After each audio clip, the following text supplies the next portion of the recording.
ఆంధ్ర రాష్ట్రంలో కూటమి ప్రభుత్వం ఏర్పడి సంవత్సర కాలంలో అభివృద్ధి శూన్యమని రాజధాని పేరిట ప్రజలను మభ్యపెడుతూ ముందుకు సాగుతున్న కూటమి పాలకుల పాలన వైఖరి సరిలేదంటున్న మాజీ కేంద్ర మంత్రి కాంగ్రెస్ పార్టీ సీనియర్ నాయకులు చింతామోహన్తో మా ప్రతినిధి Prasad face to face. Andhra రాష్ట్రంలో కూటమి ప్రభుత్వం నిర్వీర్యంగా ఉంది.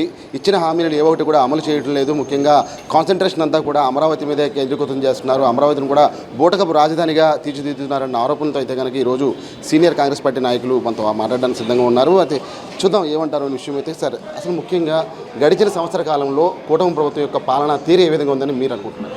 కూటమి ప్రభుత్వం ఆంధ్రప్రదేశ్ రాష్ట్రంలో ఫుల్ అట్టర్ ఫ్లాప్. గ్రామాల్లో ఎవ్వరూ సంతోషంగా లేరు. ఆయన చెప్పినటువంటి సూపర్ 6 విధానాల్లో సూపర్ 6 అన్నాడు, ఏమీ చేయలేకపోయాడు. మరి వ్యతిరేకత బాగా మొదలైంది చంద్రబాబు నాయుడు పైన. సార్, కూటమికి సంబంధించి 3 పార్టీల కలయిక, ఒకవైపు జనసేన, అదేవిధంగా బీజేపీ, టీడీపీల కలయికతో రాష్ట్రం సర్వతోముఖాభివృద్ధిగా బాసిలుతుందని నమ్మినటువంటి ప్రజలకు ప్రస్తుతం ఏ విధంగా చూడొచ్చు? అయ్యా, ఆ రోజు చంద్రబాబు నాయుడుకు ఓట్లు వేసారంటే ఆయన గొప్పతనాన్ని చూసి కాదు, జగన్మోహన్ రెడ్డిని చూసి భయపడి ఈయనకి వేశారు ఓట్లు. మరి ఎందుకు జగన్మోహన్ రెడ్డిని చూసి భయపడ్డారంటే, జగన్మోహన్ రెడ్డి వస్తే మళ్ళీ వాళ్ళు ఉన్న భూములన్నీ పెరుక్కుంటాడని చెప్పేసి ఒక స్లోగన్ బయలుదేరింది. ఓయమ్మ మన భూములు పోతాయని చెప్పి అందరూ ఎన్మాస్గా చంద్రబాబు నాయుడుకి వేశారు. 150 సీట్లు పైనే ఆయనకు వచ్చాయి. 150 సీట్లు వచ్చినా కూడా ఆయన ఏమీ చేయలేదు. ఈ సంవత్సర కాలంలో ఒక్క ఇల్లు కట్టించలేదు. ఆయన మాత్రం ఇల్లు కట్టుకుంటానే ఉన్నాడు. కుప్పంలో ఒక ఇల్లు కట్టాడు, మరి అమరావతిలోకి ఇల్లు కట్టాడు, హైదరాబాద్లో సరే ఉంటే ఉండింది. ఆయన ఇల్లు కట్టుకుంటున్నాడే కానీ పేదవాళ్ళకి ఇల్లు కట్టించలేదు. మరి ఆయన జీరో కరప్షన్ అంటాడు. ఎక్కడుంది జీరో కరప్షన్? ఆయన సొంత నియోజకవర్గం తాలూకా ఆఫీసుల్లో డబ్బులు తీస్తున్నారు, పోలీస్ స్టేషన్లో డబ్బులు తీస్తున్నారు.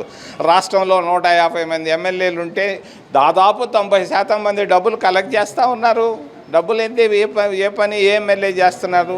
మంత్రులు కూడా మొదలు పెట్టేశారు. ఆయనకు బంధు ప్రీతి ఎక్కువ. బంధువులు సాయం చేసేదాని కొరగా ఆయన జీవోలు కూడా రాత్రుల్లో మారుస్తున్నాడు. Chandrababu Naidu total failure. Sir, గతంలో చూసుకుంటే కనుక 3 రాజధానులు బాట పట్టింది వైఎస్ఆర్ కాంగ్రెస్ పార్టీ. అయితే ప్రస్తుతం అమరావతి బాట పడుతుంది తెలుగుదేశం పార్టీ. ఈ రాజధానుల తీరు ఏ విధంగా ఉంది?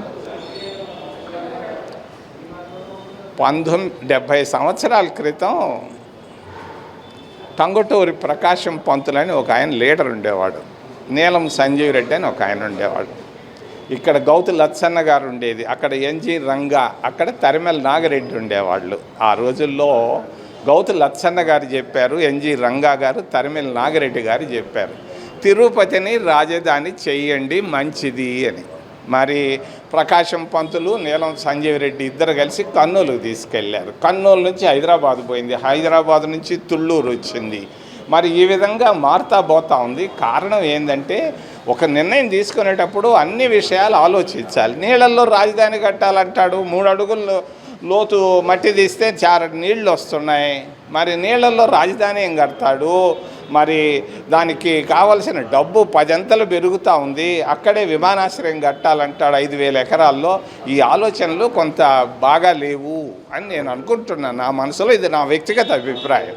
సార్, రాజధాని లేని ఆంధ్ర రాష్ట్రంగా ఇప్పటివరకు కూడా ఆంధ్ర అంతగా చూసారు. అయితే అమరావతి రాజధాని అయితే కనుక చాలా సుపరిణామం ఎదురవుతుందని చెప్పి కూడా కొంతమంది భావిస్తున్నారు. మీ అభిప్రాయం ఏంటి?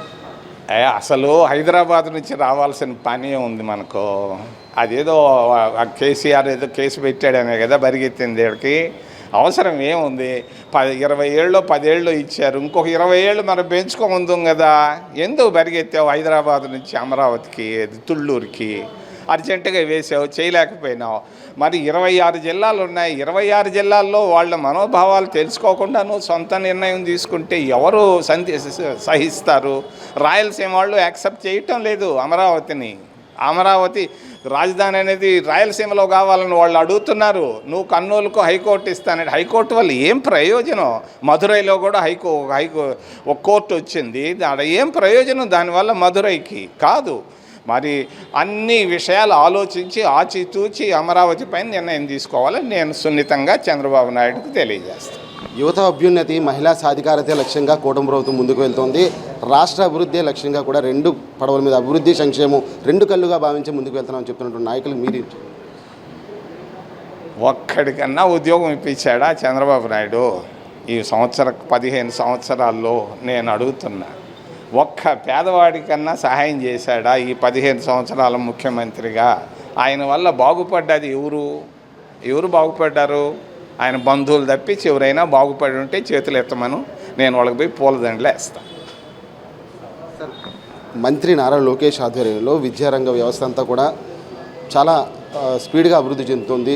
కొత్త కొత్త పరిణామాలు తీసుకొస్తూ విద్యార్థుల భవిత కోసం ఆలోచిస్తున్నారని చెప్తున్నారు సార్. దీని మీద రాజీవ్ గాంధీ గారు ప్రధానమంత్రిగా ఉన్నప్పుడు నూతన విద్యా విధానాన్ని తీసుకొచ్చింది కాంగ్రెస్ పార్టీ 1987 ఆ ప్రాంతాల్లో. మరి ఏంటి, ప్రతి గ్రామంలో ఉన్నటువంటి మారుమూల ప్రాంతాల్లో కూడా ప్రాథమిక పాఠశాలలు మేము మొదలుపెట్టాం. ఆంధ్రప్రదేశ్ రాష్ట్రానికి వస్తే 35,000 ప్రాథమిక పాఠశాలలు మేము మొదలుపెట్టాం. ఈరోజు వాళ్ళు చేస్తుండేది ఏంటి, ఈ సంవత్సర కాలంలో 5,000 ప్రాథమిక పాఠశాలలు క్లోజ్ చేశారు. వచ్చే సంవత్సరం ఇంకొక 5,000 ప్రాథమిక పాఠశాలలు క్లోజ్ చేస్తున్నారు. వాళ్ళ ఆలోచన ఏంటంటే 35,000 ప్రాథమిక పాఠశాలను 10,000 లోపుకు తీసుకురావాలనేది ఉద్దేశం. పేదవాళ్ళు, ఎస్సీలు, ఎస్టీలు, మైనారిటీలు బళ్ళుకు పోవాలంటే వాళ్ళ ఇళ్ల ముందు బళ్ళు ఉంటే పోతా వస్తున్నారు. మధ్యాహ్నం భోజనం కాంగ్రెస్ పార్టీ పెట్టినటువంటి భోజనాన్ని తింటున్నారు. ఇప్పుడు ఏం చేస్తున్నారు, వీళ్ళు తీసేస్తున్నారు. దీనివల్ల ఎస్సీ, ఎస్టీ, ఓబీసీ, మైనారిటీలకు నష్టం అని తెలియజేస్తూ కూటమి ప్రభుత్వాన్ని తీసుకున్నటువంటి నిర్ణయాన్ని వెనక్కి తీసుకోవాలని నేను చంద్రబాబు నాయుడిని సున్నితంగా డిమాండ్ చేస్తున్నాను. స్టీల్ ప్లాంట్ ప్రైవేటీకరణపై కాంగ్రెస్ పార్టీ స్టాండ్ ఏ విధంగా ఉంది సార్? ఇటీవల అధ్యక్షురాలు ఆంధ్ర రాష్ట్ర అధ్యక్షులు షర్మిల కూడా రావడం జరిగింది. దాని స్టాండ్ ఏ విధంగా ఉంది? మా స్టాండ్ క్లియర్ అయ్యా. మరి ఉక్కు ఫ్యాక్టరీ తెచ్చింది కాంగ్రెస్ పార్టీ.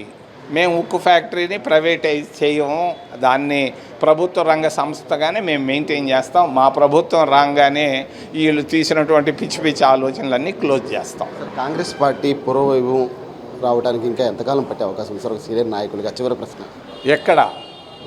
యావత్ భారతదేశ వ్యాప్తంగా కాదు, నేను అంటుంది ఆంధ్ర రాష్ట్రంలో సార్. అంటే ఆంధ్రప్రదేశ్ రాష్ట్రంలో చంద్రబాబు నాయుడికి వ్యతిరేక పవనాలు వీస్తున్నాయి. జిల్లాల్లో, గ్రామాల్లో ఆయన పైన సుముఖంగా లేరు. జగన్మోహన్ రెడ్డి పైన ఆయన అడిగింది ఒక ఛాన్స్ ఇవ్వమన్నాడు, ఇచ్చేశారు. మరి ఆయన 2 ఛాన్సులు ఎప్పుడూ అడగల. కాబట్టి వాళ్ళిద్దరూ పక్కన పోతే ప్రజలు ఆలోచిస్తున్నారు ఏ పార్టీ అయితే బాగుంటుంది అని. ఆంధ్ర రాష్ట్ర ప్రజలకి ఒక కాంగ్రెస్ పార్టీ సీనియర్ నాయకులుగా మీరు ఇచ్చే పిలుపు, సలహా, సూచన? కాంగ్రెస్ ప్రభుత్వాన్ని తీసుకురమ్మంటున్నాను. మళ్ళా కాంగ్రెస్ ప్రభుత్వం ఒక్కటే శ్రీరామ రక్ష ఆంధ్రప్రదేశ్ రాష్ట్రానికి, భారతదేశానికని నేను తెలియజేస్తాను. చూసారు కదా, ఓవరాల్గా చూస్తే కనుక ఆంధ్ర రాష్ట్రంలో ప్రస్తుతం కూటమి ప్రభుత్వం చేసినటువంటి అరాచకాలు అన్నిటి కూడా ప్రజలు గమనిస్తూ వస్తున్నారని చెప్తున్నారు. అదేవిధంగా భవిష్యత్తులో ఎటువంటి ఇబ్బందులు లేకుండా చూసుకోవాలి, రాష్ట్రాన్ని సర్వతోముఖాభివృద్ధిగా నడిపించాలంటే ఒకే ఒక పార్టీ కాంగ్రెస్ పార్టీ అని నిర్ణయంతో వెళ్తున్నారు. అదేవిధంగా అమరావతి రాజధానిగా చేస్తూ ఇటు బూటకపు ఆలోచనలతో అయితే కనుక కూటమి ప్రభుత్వం ముందుకు వెళ్తుంది. ఇదంతా కూడా బూటకపు కబుర్లు, ఇదంతా కూడా ఆచరణలో వెళ్ళే ఆస్కారం లేదని చెప్పి పూర్తిగా చింతామోహన్ గారు తన అభిప్రాయం వెల్లడించారు. Cameraman Suryavathi Prasad, Zee TV news, Visakhapatnam.